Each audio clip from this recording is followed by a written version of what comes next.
All right. Good morning, everyone. I'm Ibrahim Sabek. I'm co-organizing this workshop with Dr. Mustafa and Amr Magdi, and I'm going to cover with you the first uh, tutorial, which is the tutorial about how we use quantum annealing. This is like one way of doing the quantum computing. This tutorial will be on two parts. We're going to cover it like the first part now, and the second part will be afternoon. I'm going to cover as much as we can today, like in this session now, and then we'll see what we can like do with more examples afternoon. So basically, quantum annealing, as we heard in the first talk, is one of the two paradigms that we use in doing the quantum computing. The first one is the gate-based model. This will be covered later by Dr. Mustafa again. And the quantum annealing is the one that we are going to start covering. So what's annealing? So anyone heard about annealing before? The term of annealing itself, without like any quantum annealing. Yeah. So basically, annealing is it's a concept in physics, and basically this is a process for cooling objects. So basically, if you're having like a material that you're like doing some kind of formation or like transformation and you want to try to get to the steady state for this, you're doing annealing. And also other definitions for this from the material science perspective is that when you do some changes to the structure of the material itself, you want to make sure that you're going to the steady state. This is the state that you're believing that this is the final one for this material. And you can find more definitions about this in many resources. Like, for example, the second one about the material, it's very well known, and you'll find it on Wikipedia. So the closest concept from our perspective here in computer science is the simulated annealing. So maybe you heard about this, not the annealing itself. Simulated annealing basically is associated with the optimization that we used to have in our problem. So basically, if you have an optimization problem and you try to find the optimal solution, whether you try to minimize or maximize to find this solution, we use this simulated annealing. So basically, we have, as we see here in this figure, we have an optimization function that somehow we can represent with these curves for finding the solutions. And we have here on the y-axis, we have the cost function. And to find the solution here, you have to go for a minimal solution. And what we do in the simulated annealing here, we start from an initial solution, and then we keep moving by like finding more better solution as we are directed by the algorithm that we are going to see now to find the optimal solution that we have, which in our case here the minimal solution. And as you can see here, this can be followed up by this kind of jumps that we have here. So I can start from an initial solution here, maybe randomly, and then the second step I found that it's somehow towards the direction of the minimization. So I'm going down, and I'm going to this one. Then after that, I do another jump. The second solution that we get after that is somehow moving up. So it's not the best for me. So I have to go down again and so on. So I keep doing this till I find the solution, for example, here at this point. Okay. That's the main idea of the simulated annealing. And most of us cover this in our undergrad classes or grad classes when we do this. And as we mentioned here, the annealing is very generic for the optimization problems, and also for quantum annealing, it's the same thing. We have also minimization or maximization for an objective function, and you can, for example, remember examples like this, like the traveling salesman problem. You can actually have an optimization function for this one when you model your problem as a graph, if you have your cities and routes as a graph, and then you try to minimize for the distance, the total distance that you have here to traverse this. Okay, so this is like a typical one. You can solve it with any optimization algorithm, and one of these techniques is a simulated annealing. Okay, so if we try to focus on how we do this, from an algorithmic perspective, this is as I mentioned on y-axis here, the objective function. And this is the solution space that we have. And we want to traverse this solution space as much as we can to find the minimal solution in our case here. This is the global minimal that we are looking for, but this is very dangerous because sometimes we got trapped in the local minima, right?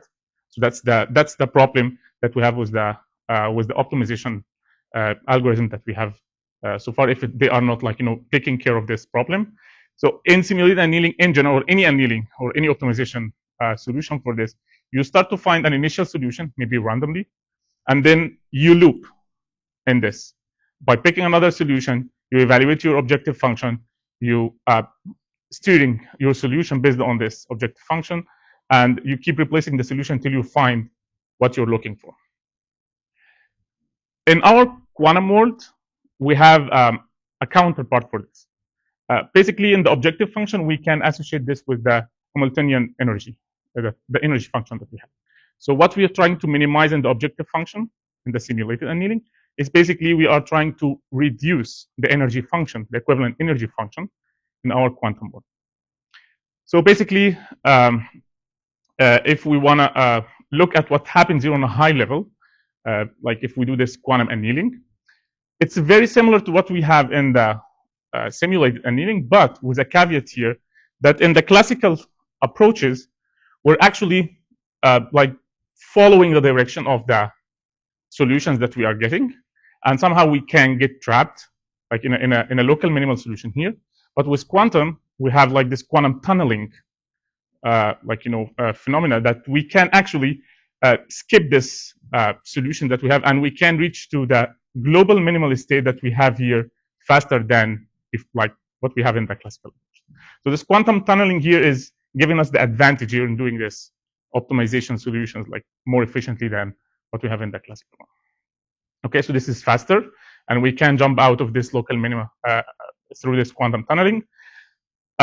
Basically, to have high-level concepts for this, you want to go from the high energy to low energy. You want to optimize for this, and so that we can be in the superposition states, and we can cool down to one of this, like either 0 or 1, which is like corresponding to our global minimal. Okay, so that's on a high level how a quantum annealing work, and you can imagine here, because of this superposition thing, we can have very, very large space, and this quantum tunneling property can help us find a solution in a faster way. Okay, so this is on a high level what we have as a quantum annealer, the concept of the quantum annealing itself, and how we associate this with the simulated annealing. So that's on a high level. So any questions so far? So is quantum annealing guaranteed to find the optimal solution, or it can also get stuck in the well, I mean, it's still probabilistic, right? Like we can't find the very optimal solution. This is still theoretical. We can still have some errors around this. But as you see, we can skip this local minimal faster. If we have many iterations that we can do with the classical approaches, we can do more and we can find better solutions because we have more flexibility, to have for the same, for example, time budget, we can have better solutions. Any more questions? Okay, so now let's go to the interesting part from the application perspective, which is how can we program a quantum annealer? How can we write an application? You as a student or a researcher, and you have an optimization problem, and you want to translate this to a program that you want to run. As we know, in programming languages, we should have a language that we can represent things. And this language that we are writing our programs with, they are translated to a machine language that's running, that the computing machine can understand. So we can, on a very high-level conceptual way, we can say that quadratic unconstrained binary optimization representation for the problems is our entry or our interface to represent the problems that can be solved with quantum annealing. Anyone heard about the QPO, the quadratic unconstrained binary optimization? Yeah, this is known for people working on the optimization even without working with the quantum part.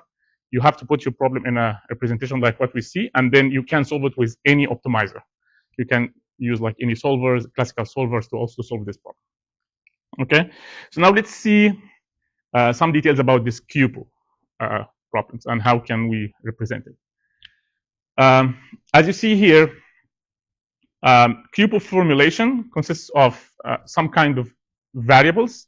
These are the decision variables that we are trying to find solutions for. And as you see here, we have binary in this term. So this is binary decision variable, which a variable can have 0 or 1. And objective function that we need to minimize or maximize, let's say in our case here we want to minimize. this needs to be in a quadratic form. We're going to see more details about this. So yeah, so again, Q coming here from the quadratic part of the objective function. And unconstrained means that we don't have any constraint to enforce our solutions here, like to be in a specific shape. But this is not like generic, because sometimes in our problems we might have some kind of constraint. So basically, we need to find a way to enforce this constraints, as we are going to see. So although that we have unconstrained here in our definition, we can actually represent some constraint problems still around this. Okay. And binary here is coming from the binary variables that we have, with our 0 or 1. Okay. Good so far? Any problem in? Okay. Okay. If you try to map this to the problems that we have in our spatial domain, we find so many problems that we can solve like this, right? So basically, if we have this location allocation problems, like find like the like facility location, assignment or stuff like this. You can also have assignment problem, quadratic assignment problems, like placing facilities where the cost depends on some kind of pairwise distance or interactions. We have also graph coloring. We have also graph problems. We are going to see in this tutorial and a specific example about the spatial graph partitioning. We have lots of problems in our community here as a spatial community that we can relate to this setup, and we can find some solutions more efficiently. Okay, so we're not going to get into the details of how these problems might be solved. This is kind of an exercise for you guys to, if you want to solve this and make some research contribution related to this problem with the quantum annealing or the quantum computing in general. We're going to get one specific example, that the spatial graph partitioning, later. This is like in a very simplified one. But all of these problems, if you think of this, we can solve. We actually have a short paper in this conference about the spatial regionalization.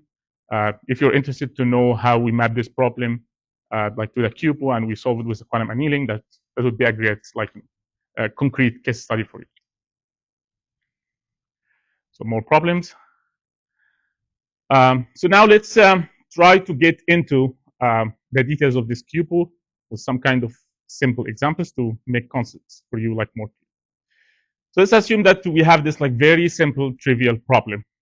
You go to ice cream shop and you wanna buy scoops of the ice cream, and you know that you have two types of scoops here. You have the vanilla scoop and you have the chocolate scoop. And I know for the vanilla scoop it's $2 per scoop, and for the chocolate one is $5. And my problem here, or the thing that I want to solve for, is buy at most one scoop at the minimum cost. So that's the problem that I'm trying to solve. I mean, I know this is very trivial for everyone here, but let's try to think of this logically and how we can solve it as an optimization problem. Anyone can think of a solution for this? Just from your intuition, what could be a solution? Don't buy anything, right? This is a trivial one, right? Don't buy anything. So basically, this is the trivial solution, right? Because we don't violate any constraint in our case here. It's at most one scoop, so it's fine. So I don't buy anything, so 0 still counts in our case, right? Okay, so if we want to represent this as a QPO, basically we have to find a decision variable, right? So we said here that we have two types of scoops, and we want to decide whether we can buy this scoop or not. So this is a decision variable in our case. We can have here a decision variable for the vanilla scoop and decision variable here for the chocolate scoop. And since this is binary, each one of them can have either 0 or 1. Okay. And anyone can guess of a way that we can build an optimization function for this using these variables?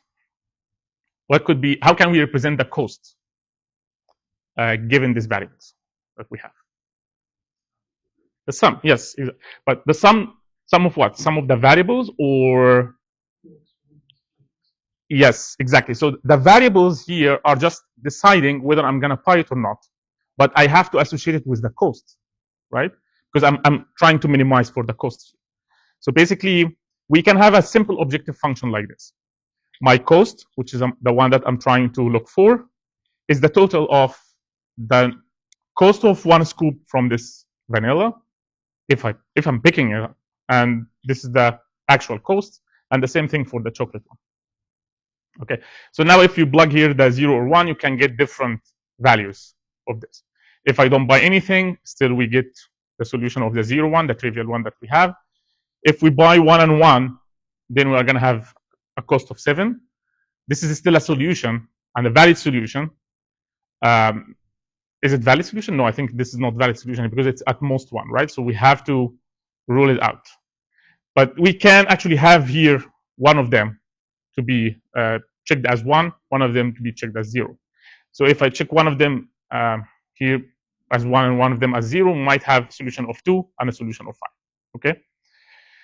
This is not a quadratic representation, so we're still not in the realm of the tuple, right? But this is an objective function, and it can be valid in our case here to give us a solution in this case. So now let's try to make it quadratic in our case here. So we try to put this in the form of the tuple. As I mentioned, we can easily think of an equivalent, like objective function, by just making each variable here being quadratic. So the decision variable itself being quadratic, you'll see that the objective function, still we have the cost associated with each variable the same. We're not going to change it because we don't want to have the cost to be quadratic. We want to have the actual cost. But in this case, if we do the variables to be quadratic, we still didn't change anything. Each one of them is going to be either 0 or 1, so it's still valid in our case. The same assignment can be working. So this is like the objective function in a quadratic form. Okay. What's the beauty about this is that we can have this factorized in this matrix forms. So basically, if I try to put this in another mathematical form, like what we have here, we can have it like this. We have the two decision variables here in this vector, and this vector, and this is the Q vector that we are looking for if we put this in this form, right? This is one of the most important elements that you have in your problem. So basically, you try to design your problem using this Q. Once you have this Q, all other steps will be systematic after that. Okay, so that's the one that you're trying to try to find when you try to find the solution for your problem. Okay, so now if you look at this, it's becoming a mathematical representation, right? So nothing related to the logic. I put my optimization problem in this form, and this is the Q matrix that we need to solve for, and that's it. Okay, so this is like the first example that we have here. Okay, now let's try to make it more challenging. Okay, so remember here in this example, the trivial one that we had, we tried to say find the solution at most 1. Now, if I want to do this problem to be exactly 1 scoop, okay, now I'm putting some constraints, like more strict constraints in our case. So we have to add this one constraint here. Anyone guess guesses here, what can we do here in this? Whether that's going to be harder, like in the mathematical notation that we have here, or no guesses about this? Yeah. Yes, that's what. Yeah. Do you want to add something? Yeah. So So basically, it's almost aligned with what Mustafa mentioned.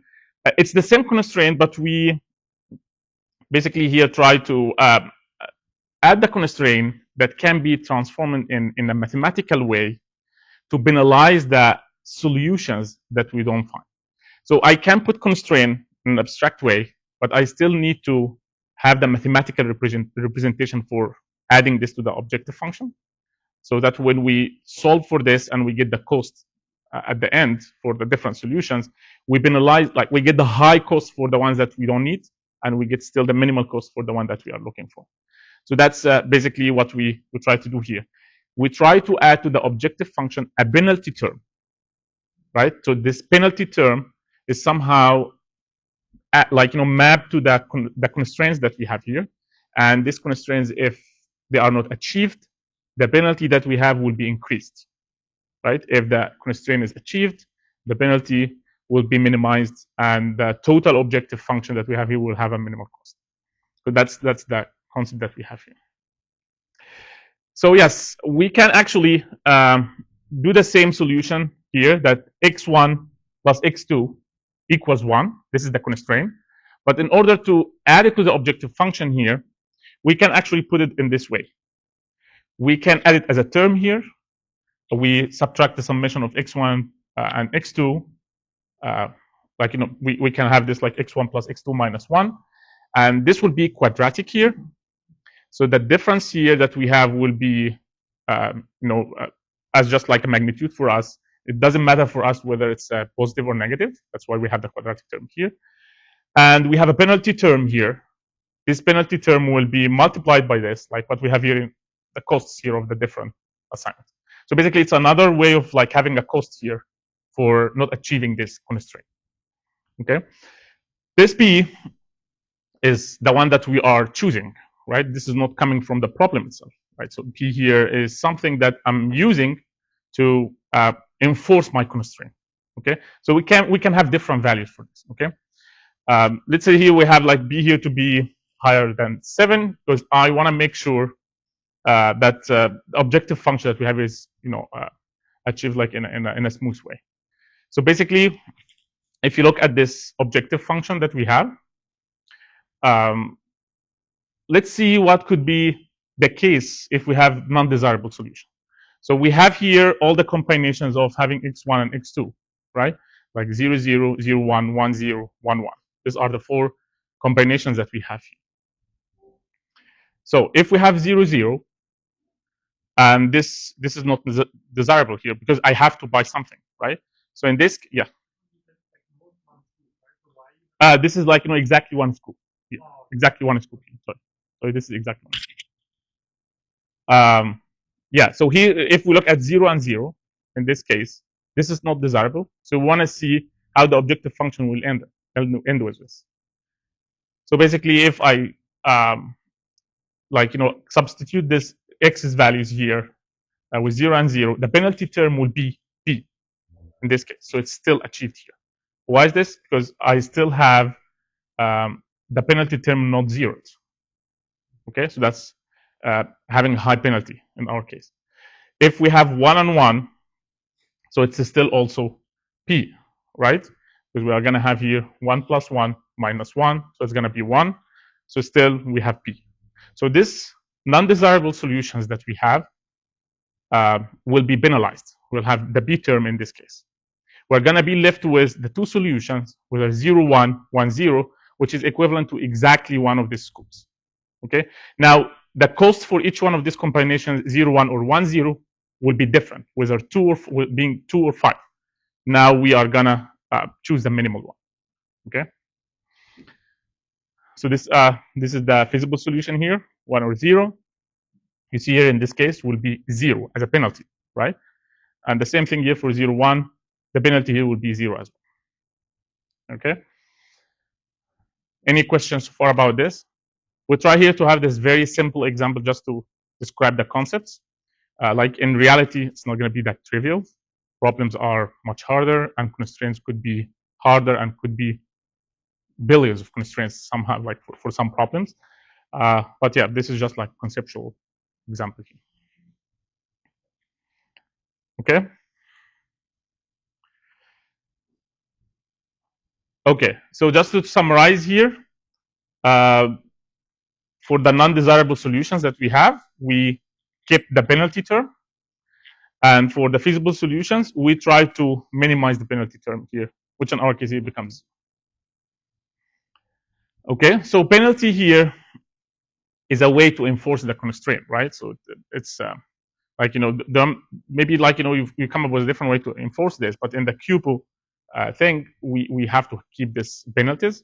And for some of these problem formulations that we have standard ways of these penalties. We are gonna give more details about some of the templates that we have for these penalties. What we want to see here now is how we focus on the mathematical representation for this. The problem that we have here was having this objective function. Let's try to see what's the equivalent of this x transpose that we had before, the mathematical representation in this case. How is it going to be? Because eventually, as I mentioned, whatever you do with the objective function that you have, you want to reach to the mathematical representation that you have your Q matrix, which is representing your problem in this case. So let's say that you have this objective function that we have, and by doing some kind of just mathematical solving here, you can actually unroll these equations. You can try to solve this quadratic term here. And if we have b here, say with a specific value, remember b, this is a term that we are selecting. We can select this value. Let's say we have 10 here, which is this to be 10. Then basically this will be the final form of our matrix representation here. So Q here would be in this representation. Okay. Just to make sure that you understand this, what we did here is that we solved this equation. We tried to collect terms, and we got the equivalent x q x transpose. Okay. So this is the one that represents your problem. Okay. So just to summarize here, this is like the two examples that we had. The first one, when we had this constraint of at most one. This when we had this exactly one of this. Okay. We almost ended up with the same representation, having one Q matrix at it. Okay. Any questions so far? Yeah.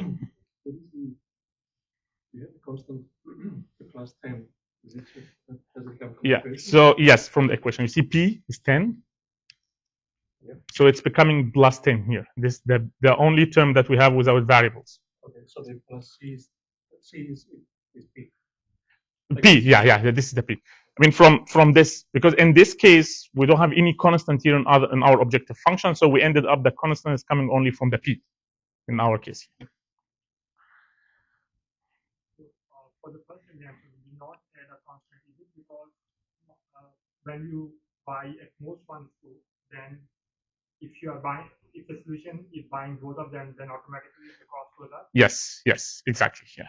So you see here we added this new constraint to remove the confusion for the case of at most exactly one. This is the one that we want to penalize here. Okay. So we had to design a penalty for this specifically. Okay. And this is coming from the constraint. So we basically first design the constraint and then we transform this to a penalty. So we had this x1 plus x2 equals 1. Then we try to put this in a form of a penalty. Okay. All right. So we're just done with the simple example that we have here. But as I mentioned, in reality, you can come up with a matrix like this. Q will be this is the problem that represents your this is the matrix that represents your problem. And you can see here I can figure out from this matrix many things, how many decision variables do we have here. This is coming from the dimension of the matrix. We can figure this out. What's the objective function? Because I have this here x times q x transpose, so I can actually construct the objective function out of this. And I can reconstruct everything, as I mentioned, even if we have larger problems like this. This is an example of a cubo problem for a real problem here that we have. This is covered in this tutorial. So basically, you can have some of these problems with sparse representations in your matrix. So we have so many things that we can do to solve the sparsity issues and do more efficient representation for the problem. But this is not what we are trying to cover here in this tutorial. It's more about how to represent your problem and then find the solution with this. So I have a layman question. Yeah. What is the connection with the quantum meaning, and does it have to be cubo? Yeah, so good question. So in our case here, yes, we have to put this in a. We're gonna see also some variations of the solutions here that you have to put your problem in an optimization function, and this optimization function will be solved. So here the standard way to do this with the quantum annealing is the cube representation. So they're non-cubo as well. so then Cubo, we can figure out like how to transform this into Cubo. So basically, like you can play with the constraints and try to find a solution for this. Yes, yeah, pathfinding, yes, yeah. So any optimization, yes. One, if you're, can I just like answer this question here? Yeah. Yeah.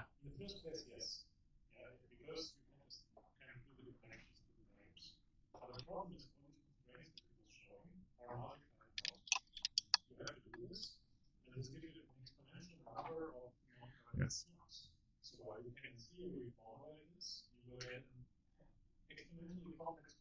Yeah. Yeah.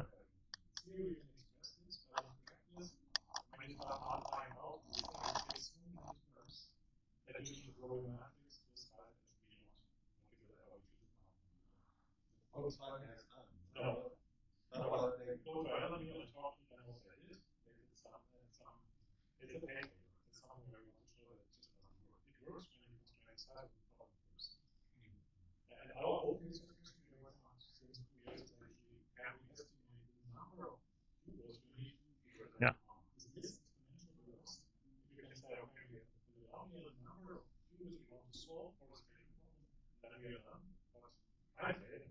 Hmm.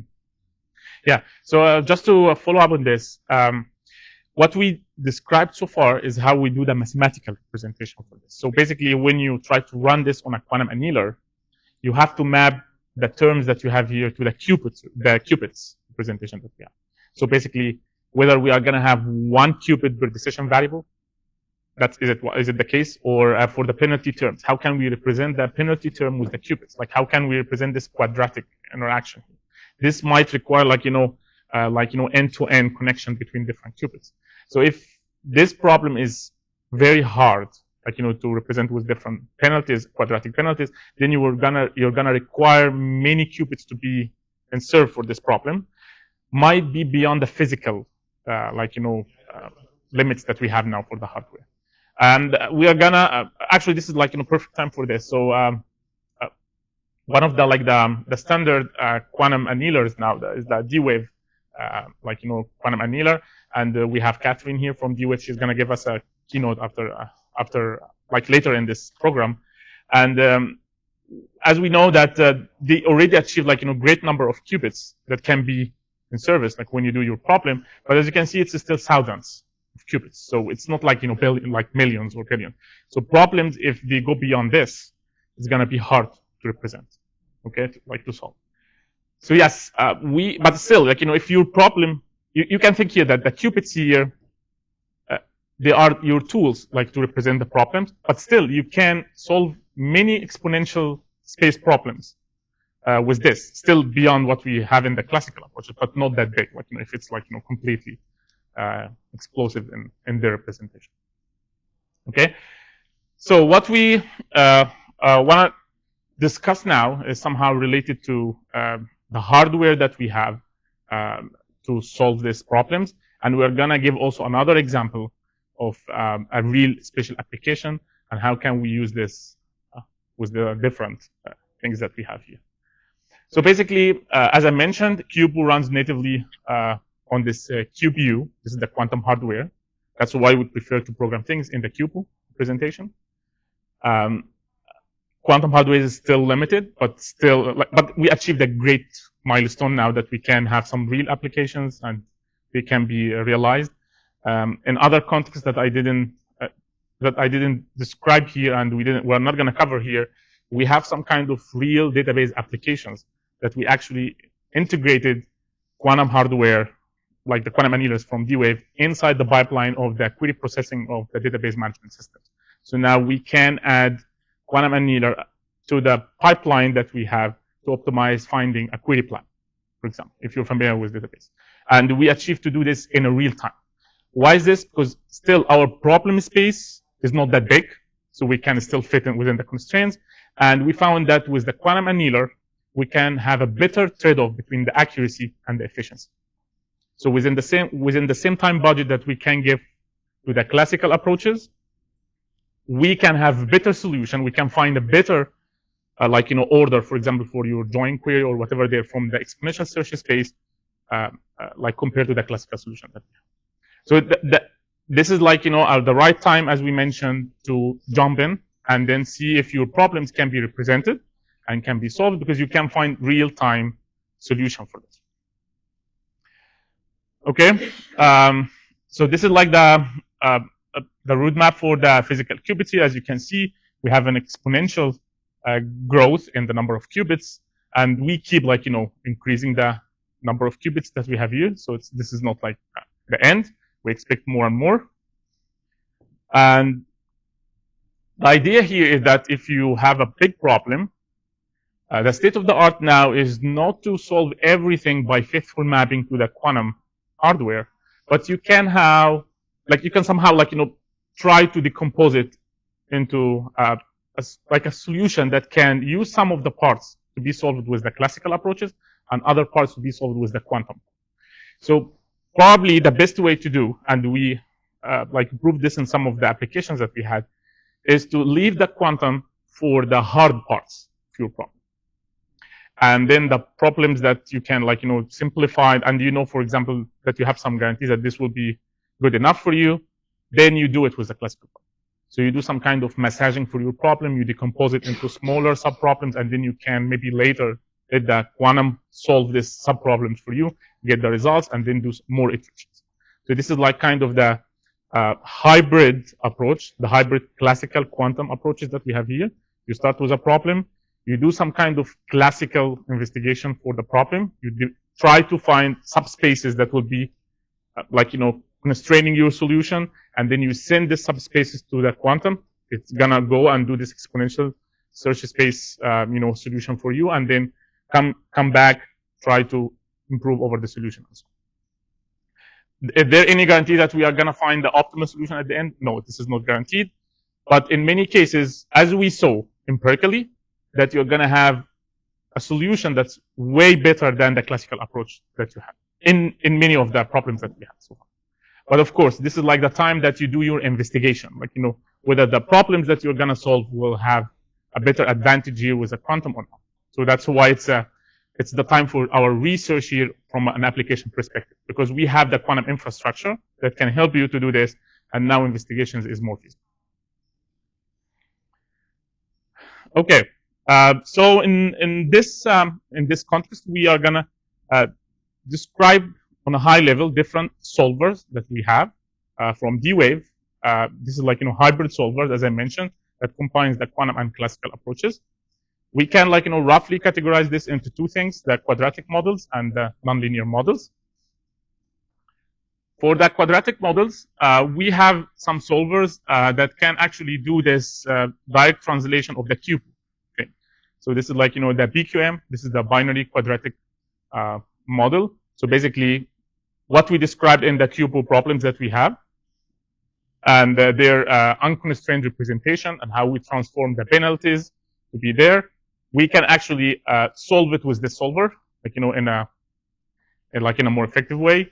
And in this solver, we don't need to do any thing beyond the QPU thing. You have your QPU representation, and then after that, you solve it with that. In order to solve, in order to solve this problem that we have in a more efficient way, sometimes we don't need to transform everything to be in a binary representation, right? Some of the variables that we have here, the decision variables, might have a categorical range, might be a categorical, decision variable. So I can theoretically solve it with the binary thing, but I can transform all the combinations that we have here in my category, in my categorical space to be binary, but this will be inefficient. As we see here, any translation that you have from the categorical to the binary thing will cost you some kind of extra qubit representation. So this might be hard for you to do. So that's why they had this different type of model, which is the discrete quadratic model. Now you can actually represent some variables to be categorical with integer values. Can have x to be having values from 0, 1, 2, 3, 4. And now this is my solution that I have at the end. Okay, we still have this in an unconstrained QPU thing, so I have to have an objective function at that. To even have it more efficient, we don't need to transform everything that we have from the constraints to be as a penalty in my objective function. So they provided here the constraint quadratic model. And basically here, you can still have your decision variables to be anything, to be binary, to be categorical, to be real values at this case. But also at the same time, you don't need to think of how we translate my constraint. I can actually write my constraint like what we have, x1 plus x2 equals 1. And then I stop at this point. So I can provide this to the solver. And then internally, they are going to figure out a correct way or an efficient way to transform this into penalties and so on. So as you see here from this evolution of this solvers that we have, we are trying to be more user-friendly to involve the users in our case. For example, in this CQM, you just think of your problem and what are the types of your decision variables, what are the constraints, and that's it. You can just write it to the solver, and then they are going to figure out the solution. You don't need to do all of the hassles of having the penalties that we did before for the qubit. Okay, so in a high level way, you can think of this as a schematic, a version for this. PQM is subset of the DQM. DQM is subset of the CQM. You can represent in terms of problem representation. I can represent problems here, larger space of problems, and even larger space of problems with the CQM. Okay.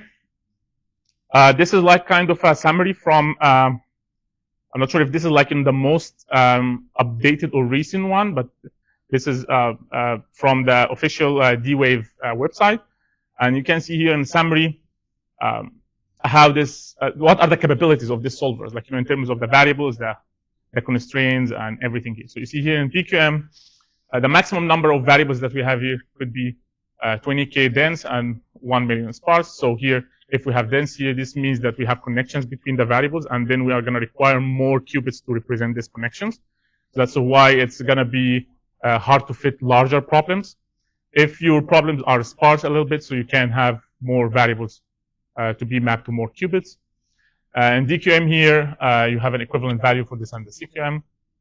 The variable types, as I mentioned, could be binary or integer or real variables as well. The maximum number of biases we use here in the objective functions could be getting better and better here for the CQM. The number of constraints that we have in CQM, because of it's more efficient for representing the constraints, we can directly have 100K constraints in this case. Here in CQM, we can represent the constraints as we have in our mathematical representation. We can have equality, inequality. You can write less than or equal as a constraint, and this will be automatically translated. You can check more developments, news about this in their websites. I find D-Wave is having many updates every year. They have their annual conference for this, and they announce lots of updates every year. So I believe this is a good source for you to keep following the news from and see what are the recent development efforts that they have for the solvers here that can help you in representing your problems more efficient and represent even more categories of problems.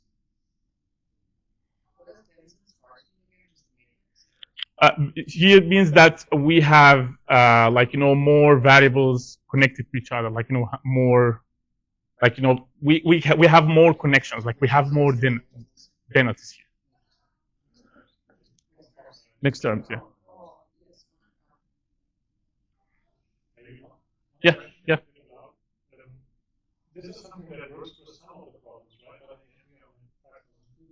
Yes. Yes.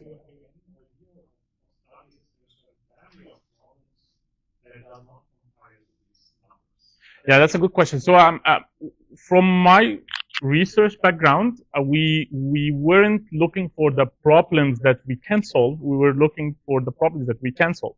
That in our case, but I'm not familiar with this. I think this is a question to Catherine when she gives us our talk. I think she's better qualified for giving us what are the constraints that we can solve, and what kind of problems that we can solve with D-Wave in this. But I believe with the advancement that we have here in the solvers, we have bigger problems that we used to say that, okay, it's not going to be feasible to solve before. Yeah. Yes, yeah. Yeah, but here, remember, we have this kind of, iterative solver. So you might decompose your problem on iteration. So even larger problems, we still have solutions for them. It's not going to be like completely unrepresented. It's going to be maybe like, more. Yes, yes, yeah, yeah. Yes, exactly. Yeah. To be clear, all of these classes of problems, none of these problems, if you use these model classes to do it, get matched directly to the fit. Even if it's a small problem, there's still always going to be some. So whenever you're using this, you're not exclusively using operator. Yeah. Okay, very useful question.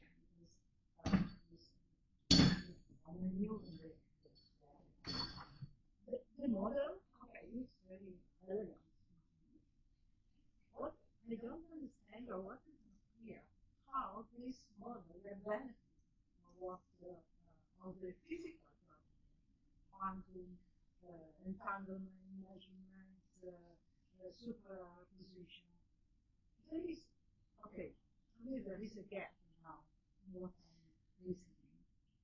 Yeah. So one direct thing that you can think of and can help you to understand what could be an advantage or a potential benefit of using the quantum over the classical, this superposition idea. So the superposition idea, think of it like if I have 3 qubits, I have all the combination of 2 to the power 3.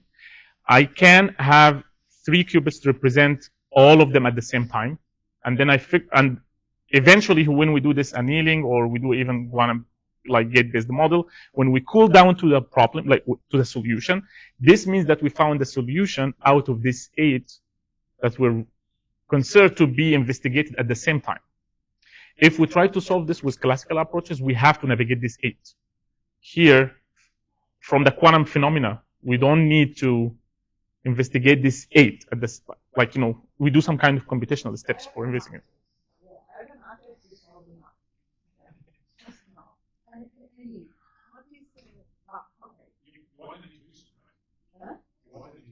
Yes. So very simply speaking, what ELAC does is to use energy. So there's implicitly a lot of quantum information, but in the end, it's just a smart way of representing your matrix in some quantum hardware that actually uses quantum effects, bring it down near 0 temperature. This is why they have to be into complex, and then this will comes out. That this is actually quantum, you will more or less only understand when you use the gate quantum. Yeah.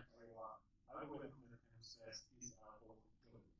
But as they are so-called, they are quantum effects that are bullshit. So it's fine. But in the end, it's just kind of anything, just making everything cold, and then the energy minimizes state and goes to solution for your problem, and it's achieved that window. As an intuition. It's really a oversimplification, but maybe not. Yeah. It's a manual physical Yes. Yeah. Yeah. Yes. Yeah. So it's still, yeah, you have the matrix that you can solve, but think of it like you solve it with classical solvers. You take some time. Now we are solving this with, like, this quantum annealing, like, phenomena, like when we cool down this. So we get the solution in another way within a specific time, like, boundaries for this. So like, finding the solution for this in different ways could be different here, since we are using that quantum effects. Yeah. The tunneling, yes. Yeah, so this quantum tunneling is one way of, like, having this efficiency. You remember this graph that we had? And it's sort of like, climbing all of this and going down. The quantum tunneling can help us, like, reduce some of this, like, alternatives or the solutions that we have to go through with this one.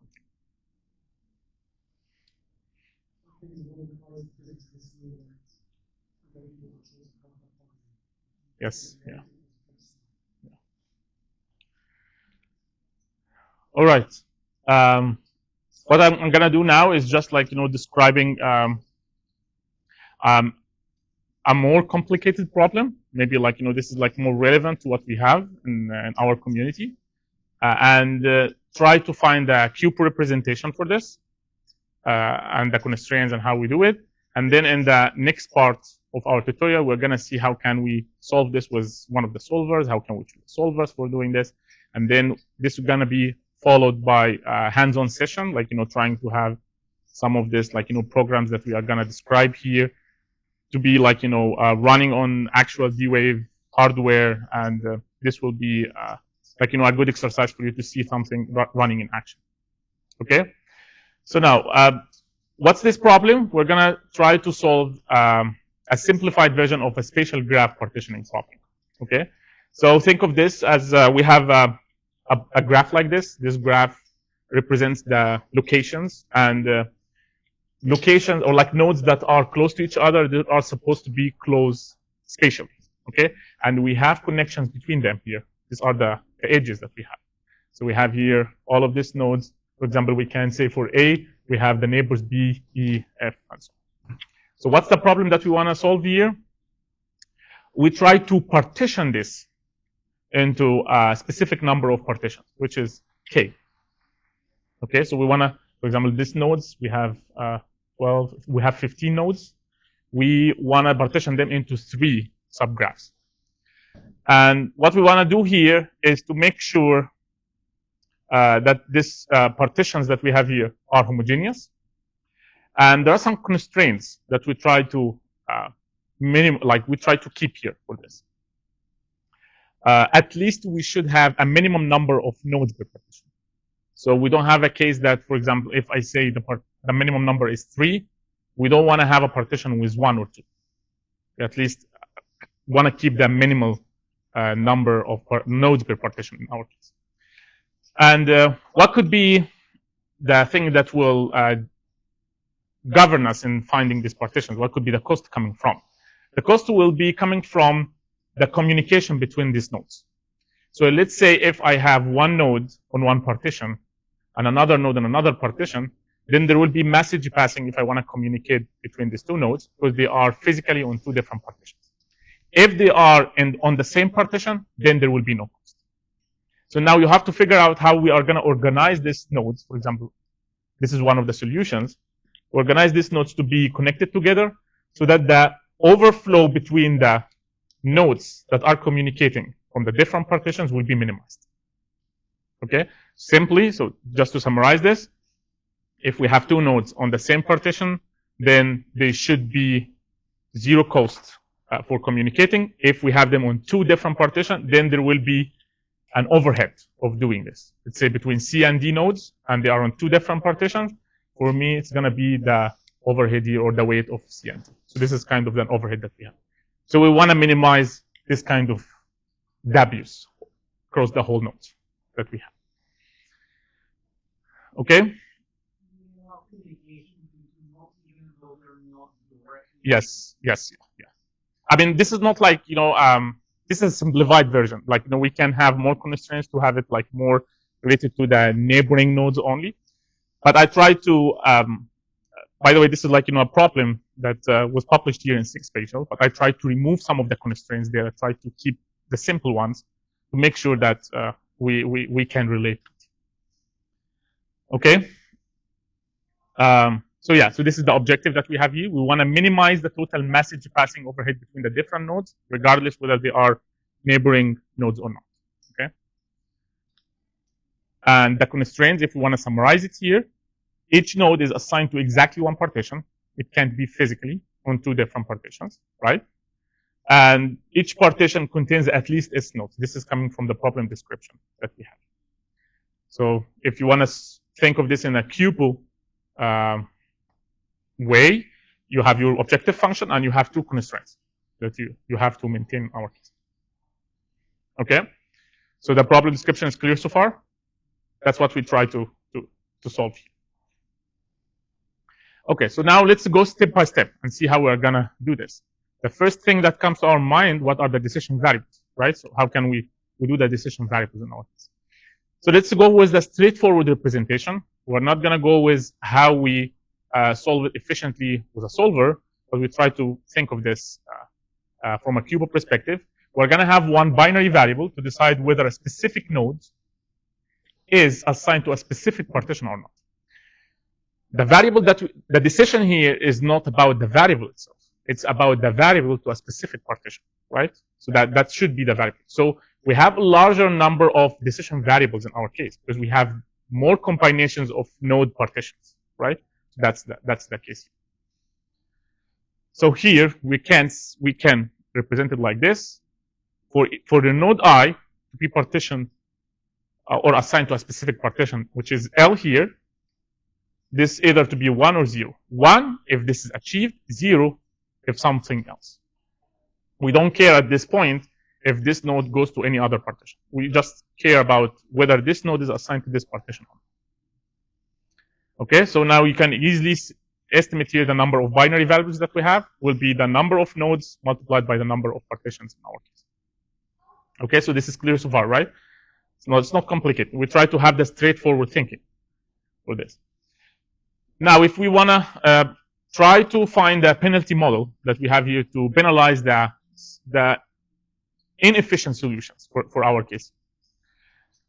So basically, what we want to do here is to think of all the combinations when I have a node on one partition and another node on a partition. Another partition, maybe this partition, the second partition will be the same or not. So let's say that I have a node here on this partition. I have a node I, and this is assigned to partition L. And I have another node, J, and it's assigned to partition L as well. So in this case, both nodes on the partition here, this L or node, if they are on the same partition, like what we have here, then the cost should be 0. That's what we want to eventually have for the best communication between the different nodes. And we know that if the two nodes are not on the same partitions, okay, and they are in different partitions, we don't care about the solution for this point. We need to just focus on whether the communication between these two nodes, whether assigned to the same partition or not, is happening. So the combination here of having one of the nodes on partition and the node on another partition will lead to having an overhead here, which is the weight here. So basically here, we care about our cost if they are assigned to two different partitions, in our case. That's from a cost perspective, okay?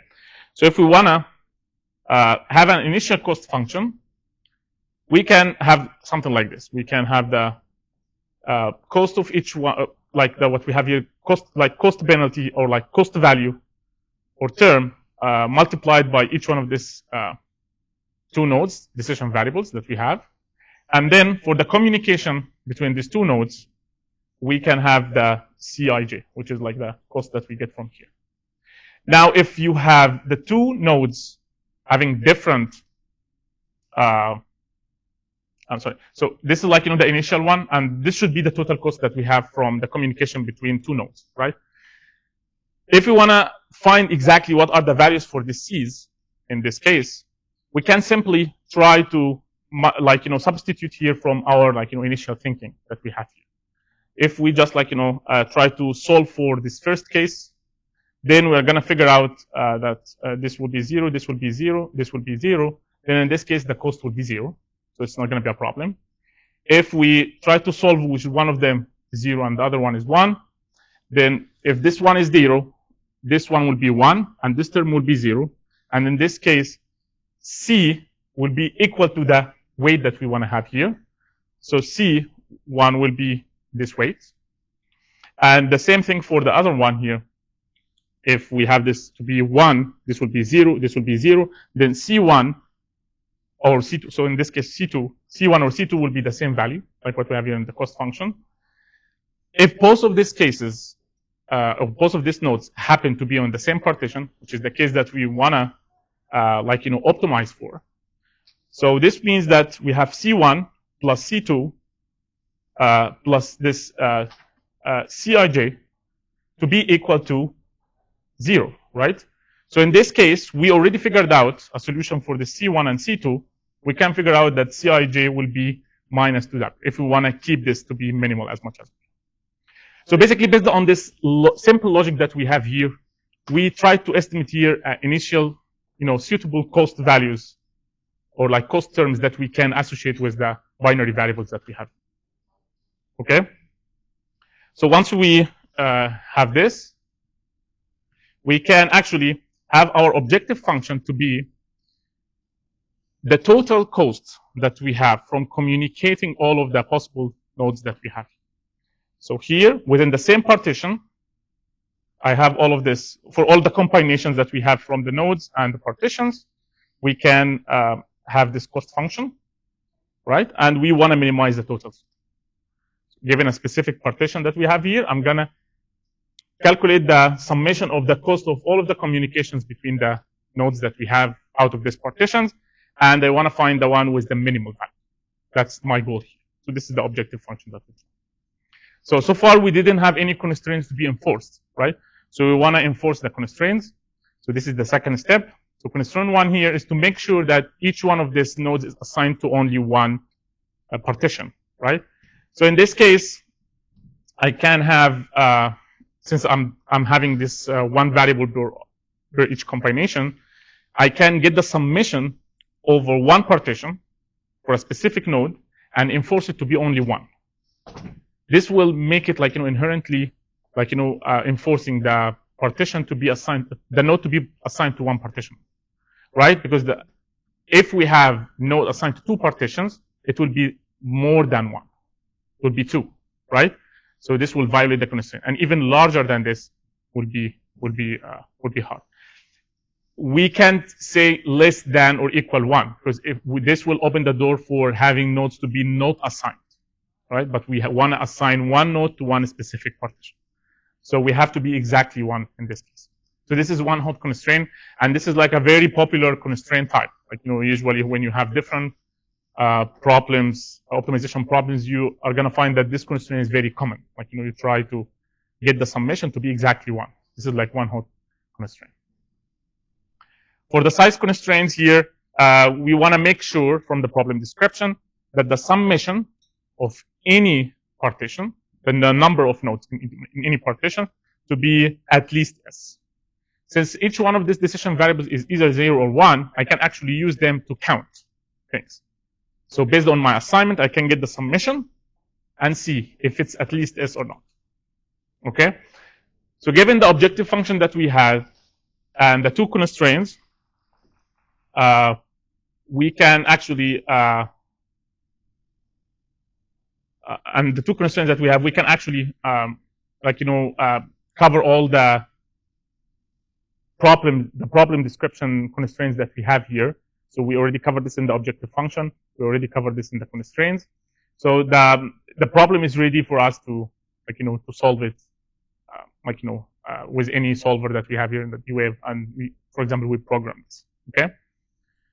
We're gonna stop now on this at this level. We are gonna continue in the second part of our tutorial. How can we program this with one of the solvers, and what are the criteria for choosing the solvers? And this will be, as I mentioned, followed up by hands-on session to get the feeling of how things is running on the quantum hardware. Any questions so far? We're gonna revisit this, problem again, but now from a programming perspective. So I hope that by this point, you get the feeling of how we represent problems, optimization problems, to be solvable by the quantum annealer.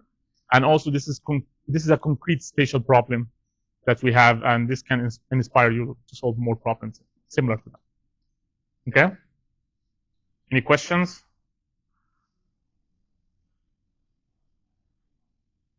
All right. Okay. See you later in this afternoon about how we solve this. Okay? Thank you, guys.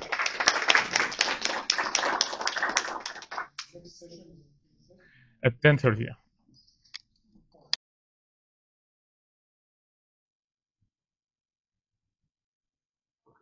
It's working? Okay. Okay, so what we are going to do now, we are going to just recap the example that we ended up with in the first part of the tutorial, just to give you the context, and then we are going to continue the rest of the part that we have here just as a practical, example. So no more intellectual content here. So it's more of how we implement things in a practical thing. Some good snippets here, and some instructions about how we represent problems in a programming way.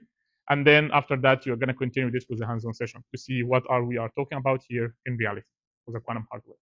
Okay, so in this problem, we try to partition a spatial graph. We have here the spatial graph as a set of nodes and edges between them. And as we mentioned, our problem here is uh, try to partition this into subgraphs. Each one of them will have at least S nodes inside this partition. And we have one constraint that if we have two nodes that are not assigned to the same partition, they are going to have an overhead when they communicate. There is a message passing overhead. If they are in the same partition, then we are considering the overhead to be zero, constant. Okay, and we formalize this objective function to minimize the total message passing overhead between the different nodes.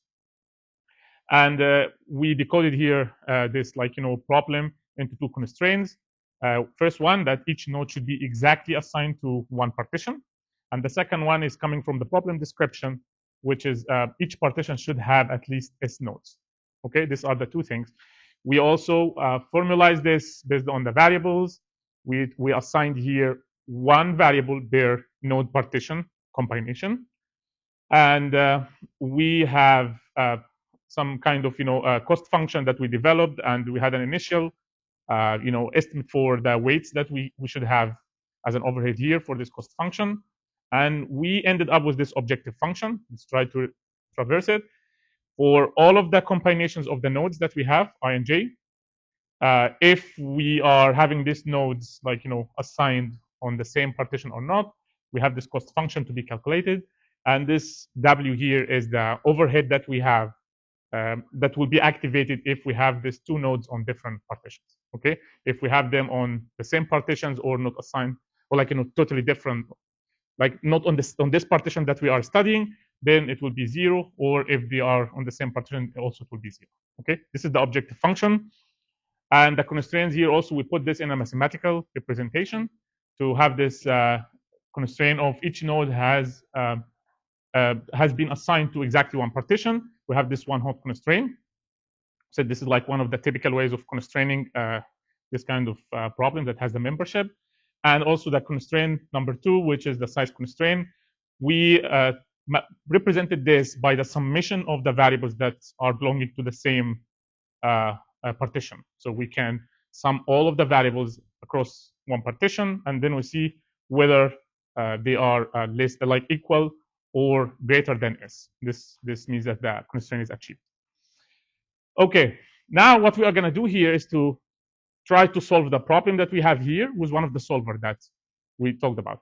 I believe that Catherine covered some of the content about the solvers. I wasn't here, but pretty sure that she talked about this. We remember here we have like BQM, we have DQM, we have CQM. BQM is the binary, quadratic model. If we have the solver that help us solve the cube problems with the penalty model that we discussed before, and having all the variables here in a binary representation. The DQM is the discrete one that we can use some integer representation categorical variables here. And CQM is allowing us to represent the constraints as is. We don't need to think of how we transfer the constraints into penalties in our objective function. So if we look here at the BQM, in the context of our problem here, if we want to solve it, we have to transfer this constraint, as I mentioned, the two constraints that we have to think of how we transfer this into penalties in our objective function. Okay, that's one thing. And also, these penalty parameters that we have, remember P parameter that we had in the ice cream example, we somehow choose this, to have a suitable objective function in our problem. Now we have to tune this also here, to have a problem that we can solve. If we are going to use the DQM here, we don't need to worry about the membership constraint because we have here a categorical representation, but we still need to recast the size constraint that we have here. We need to transfer this into a penalty here. Okay, and also we need to tune the penalty parameters as well. But for the CQM here, since it's more user-friendly, we don't need to do this. We can use the objective function and constraints as is, like what we had in this example. We just program them, as we are going to see, in this format, and the solver will figure out how they transform this into a suitable cube and how they solve it. And here, since we are not dealing with the penalties, we don't need to tune any parameters for this. Okay, so we're gonna just program it. So we're gonna go with this one because this is the easiest option that we have from a programming perspective. So this is kind of an example for the pseudocode that you probably will see something similar to this in the hands-on session. Let's try to decode it here step by step. First, we are going to initialize a model that we are going to use to solve this problem. And the very first important step is to define the variables. So here we have binary variables, and we define them for the partitions, and for the node, we define them their node partition pairs. So we're going to use Python code to do this, and we're going to define a CQM model. So this is like a typical Python initialization. Now, how can we represent our objective function? So basically, we said in our objective function for all the pairs of nodes that we have here, we're going to see whether they are in the same partition or not. So you can easily relate to this here. We're checking it for all the pairs, and inside this, we have another inner loop checking for this partition or not. We have the same representation of the function that we have here. Remember here, we have the W here as a common factor. So we have it here, in this case. And we have all the other variables here represented here as Python variables. Now, once you have this representation here for all of these variables in this nested loops, we're going to combine this in one objective function here and get the sum over this objective function. We send this to the CQM and allow the CQM to solve. Okay, that's the high-level programming. So you see here, we don't need to do any kind of complicated mathematical representation anymore. You think of how you program your problem, and then you put the objective function, and things will be working internally. Okay. Where is the one half? Which node is in one partition? Yeah, we're gonna see here. I'm gonna continue here. Yeah. So now we're gonna add the constraint. Okay. So the first one here, we want to add the constraint, the one-hot encoding constraint. So basically, we do the same thing. Now for this CQM, you can add discrete, constraint here in this case. Now for all of the combinations that we have here in this partition, we are adding this constraint. And constraint tool here for the size, we do the same thing. But here we are doing the summation for all of the variables across each node and across each partition. And then we label it here for just easy debugging. So now we added these two constraints to the CQM.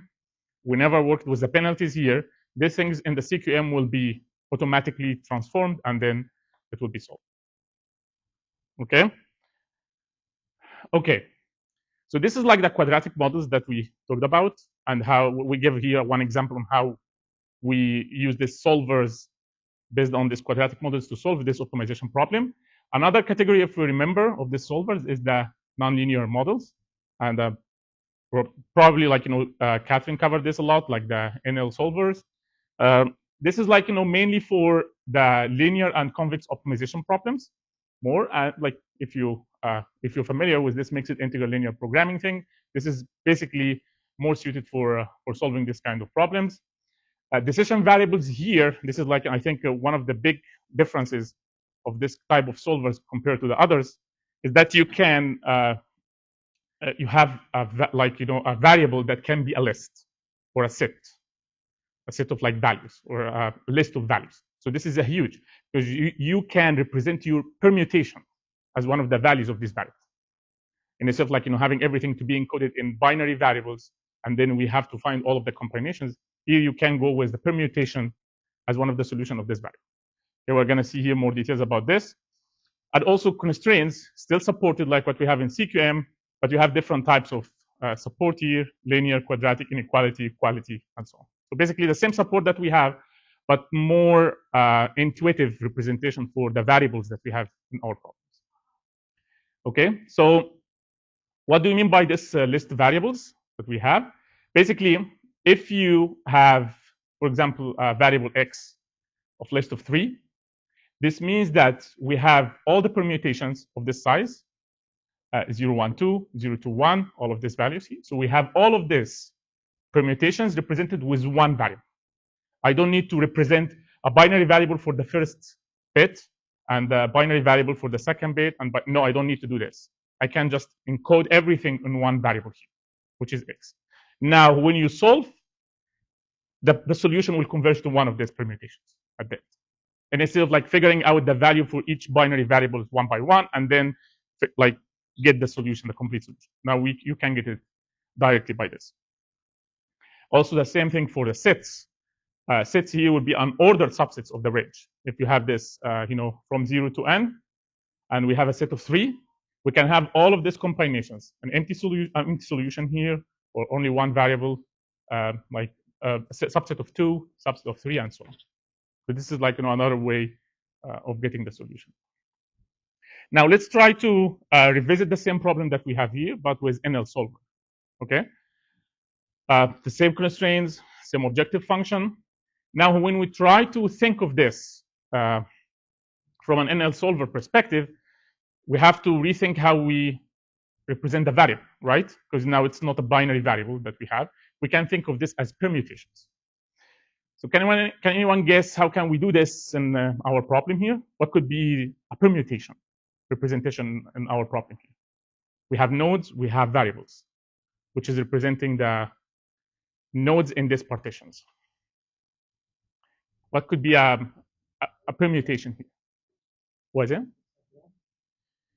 Yeah, so basically what we can have here is that a permutation is one vector representing for each node which partition that you have, right? So this is one permutation. I have n nodes. These are the n variables that I have. It's supposed to be n binary variables that we had before if we have only one partition.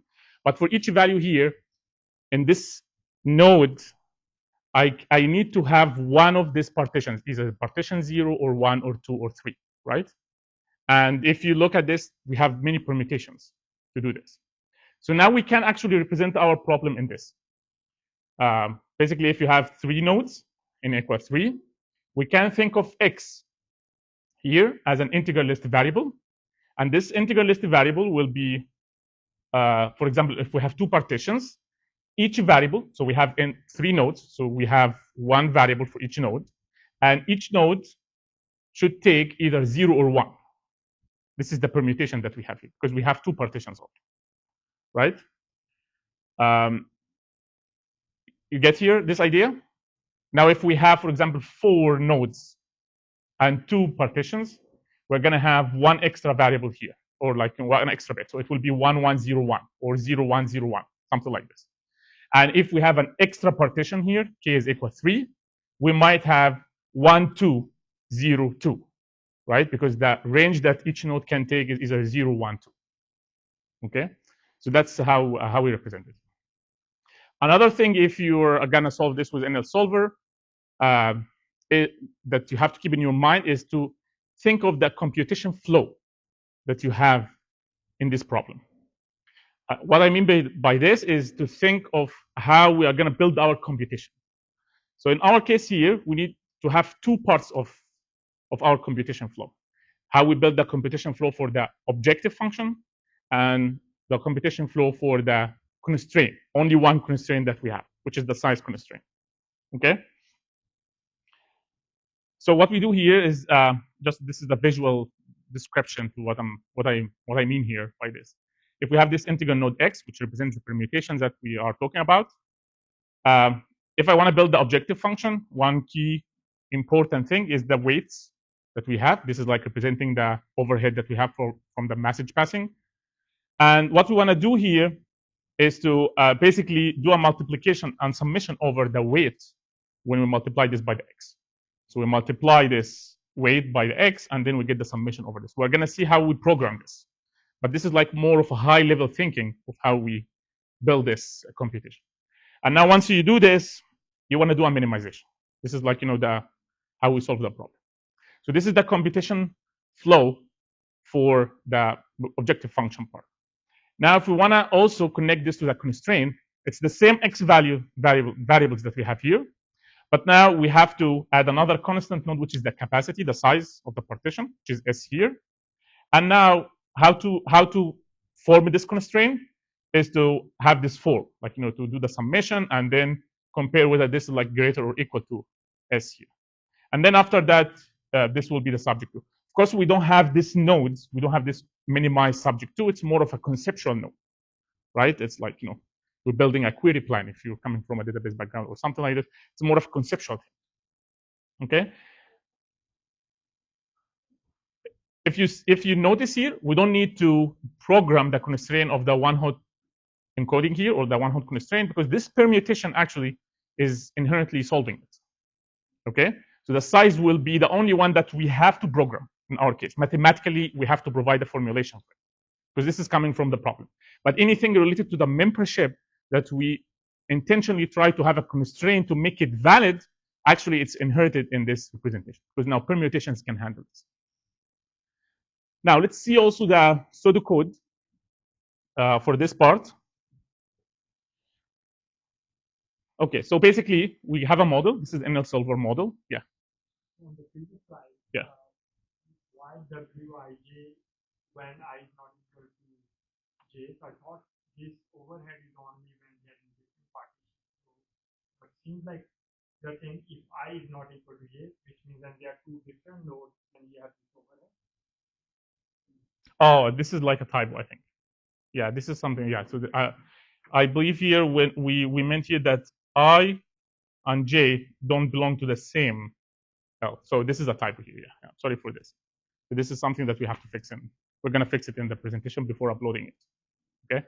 Yeah, but you're right. Yeah. This is the same constraint that we discussed before. Nothing there. It's just like a typo here now. Okay. Yeah. How can we? Let's return here to the programming part. How can we program this? Basically, we define a model here. This is like the ML solver model, and we have to define the variable, the permutation variable that we have. It's simple Python code. So basically, you provide the shape of this vector that you have here. The length is n. So this is a vector of n, and the value that each position in this vector can take will be bounded by this lower and upper values, 0 and k minus 1. Assuming here k is a number of partitions. So we start the numbering from 0, ending at k minus 1. And also we have this constant of the weights constant that we have and the size constant. How can we add the constraint here? So basically, when we want to do the constraint, we do the same thing. This is a size constraint. We're checking here for all of this for each partition that we have, for each node. I'm sorry, for each node. If I have this node, I'm checking whether it's in this partition or not that I'm loading. Then I'm summing it. At the end, I'm going to see whether the summation is greater than or equal to size. And I do this for each partition. Okay. So this is like, a typical Python program. The objective function also is straightforward. We are going to have here also for loop for the ij, like what we did before. And the objective value that we have here will be whether we are going to add this weight overhead that we are describing here. Basically, if the membership of the ij, is the same or not. Basically, what I remember, I think this is like the membership x of ij. So I think this is the typo that we have. We're just missing x off. Okay. If not, then we're going to add this 0. Okay, because this is like an inherent value. And at the end, once you have this, because we are keep accumulating this, we're going to minimize the totals. Okay. So if you look at this, it's more of you're building your computation flow as variables here, and this will be triggered by the minimization at the end. Okay, so this is like how you connect your graph, or like you build your graph, because you're building these nodes. How do you connect them together? Okay, so it's as simple as this. Okay, so we're gonna see examples like this in the hands-on session. One thing I wanna show you here is the comparison on a high level between the quadratic solver, like the CQM that we showed here, and the nonlinear solver. So if you think from the programming perspective here, if you want to compare the variable domain size and the CQM, the quadratic solver here, we had to have n times k binary variables, right? Because we have one binary variable for each node partition combination. Now, the domain size for this will be 2 to the power of this, okay, because each one of them will have 0 or 1. Okay, this is the domain size that we have. Now, in the nonlinear solver, we're not having this from our representation. We're not creating all of these variables. We're actually creating a vector of n. Each one of them is like k. Okay, so this is like n to the power k. Now, if you try to put this in a context of mathematical thing, so you provide here n equals 10, k is equal 5. This is like a small scale, example. Now you can feel the difference here. This will be 2 to the power 50, and this will be 10 to the power 5. So this representation is very, very efficient because it, saves lots of things that you can represent. And this will be reflected on you, I think, on the actual representation of this problem on the qubits. So this will be there. So number of constraints here also is a bit smaller in the nonlinear solver because we actually don't need to have this one code constraint thing. We can only keep the k partitions constraint, which is the size of the nodes per constraint. So it would be 15 and 5. Okay. Okay. One final thing that I want to highlight here is that in all of these examples that we showed and the programs and everything, we use the solvers that were provided to us by D-Wave as a black box. This is like the tool that they already providing for us, and we are using it. But actually, they provide also a nice framework that you can customize for you. So you can actually build your hybrid solver. How is this? Basically, they provide templates or classes that you can inherit, and you can provide your own decomposer, sampler, and composer. This is like the pipeline that they have to solve any problem there in this hybrid iterative way between the classical and the quantum part. And we're going to see now what do you mean by each one of them. And these pipelines, you can create different pipelines, and you can actually fire and trigger them all together. They can work in parallel. And then whatever you are finding it's more promising, then you can use it. Like you can get the results from it. You can aggregate, or you can select one of these, solutions. Okay. Yeah. Yeah. Yeah. So in practice, if you have the constraint that each node should be on only one partition, like the one constraint, then most of these cases of the power would be, yes. Yeah. And it's like in a database system, right? When you put the constraints. Yeah. Probably you would get something that needs, I don't know, 2 to the power of 5 or something. Right. Yeah. Right? Yeah. But 10, so that it wouldn't be that big. Yes.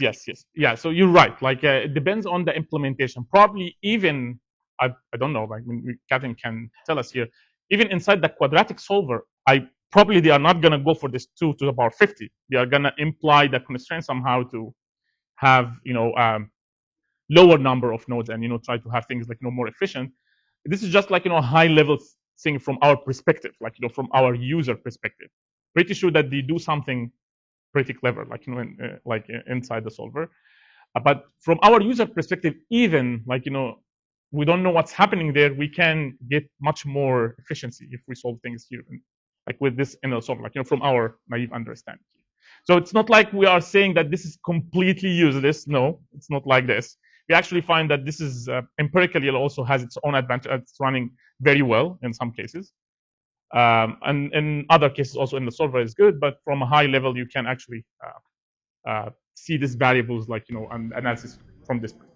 Actually, your work in database query optimization use CQM, right? Yes. So they can get faster SQL query execution using CQM. So it has practical use cases, but at certain problems, not everything. I actually implemented the query optimization problem with both the CQM and ML solver. We published the results of these both things.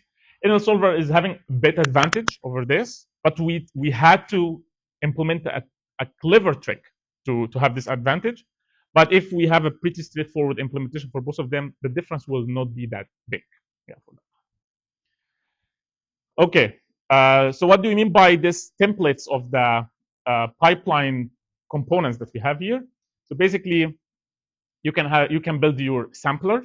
Sampler here means that if you have a specific solution space, you can put heuristic or logic that can sample from this solution space based on your domain specific characteristics, whether this will be making sense or not.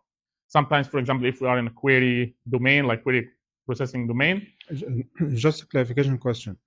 what you describe here is building your own solver. Yes, yeah. As this I is mentioned, not the Annealing solver. This is not CQM. no. This Yeah, is Ibrahim solver, or call it. So basically, as I mentioned whatever. here, you can actually build your own or customize your own hybrid solver, your own solver. Like if you have some domain specific constraints that you have to push in your solutions, and you know that it will in fact solve your problem more efficiently, you can actually encode this here in this kind of component.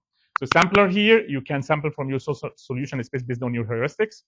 In the composer here, you can actually compose the problem into smaller subproblems, and then each one of them will be solved by the QPU, the query processing unit. Composer here is how to combine this, multiple components together. Aggregator is merging the solution from multiple subproblems. So basically, I'm not going to go through the details of this. I'm just hinting this capability for you as a community here. Now you have a better, chance to even push more research logic or more problem logic into the pipeline itself. This is a better opportunity. Okay. For the sake of time, we're gonna summarize here at this point. We talked about the quantum annealing from a very high level concept.